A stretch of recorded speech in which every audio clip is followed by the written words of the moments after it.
and met this gentleman, a professor.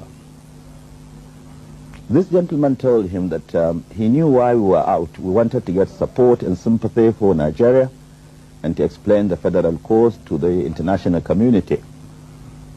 And he explained that the international community was not particularly interested in Nigeria as such. All that people were interested in were our resources. And he even went further to say, if we could get robots to exploit your resources for us to develop our economies, we wouldn't mind the whole lot of you being eliminated. But, he said, in the case of Nigeria, there is a difference. And the difference is that Nigerians are very hard-working and very intelligent. And they have got resources, most of which they know next to nothing about. If this country, Nigeria, with all these resources, both human and material, was to have an uninterrupted period of 20 years of peace and stability, it would be another Japan. Because these intelligent, hard-working Nigerians would come to know about their resources, they would use their intelligence and work hard and exploit those resources and develop their economy.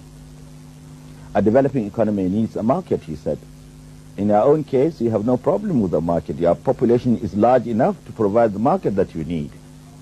And even without that, the Nigerian market is the entire West African region and beyond. So you will have no problem with the market.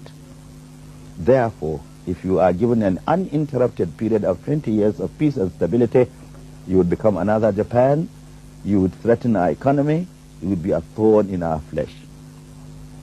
That was the view of this professor in 1967.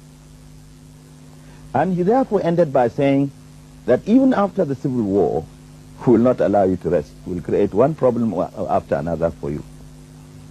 Knowing this, therefore, I feel that in spite of our shortcomings, which I must admit we have, there is a kind of orchestrated campaign against Nigeria so that it may not emerge the economic giant that it is destined to be.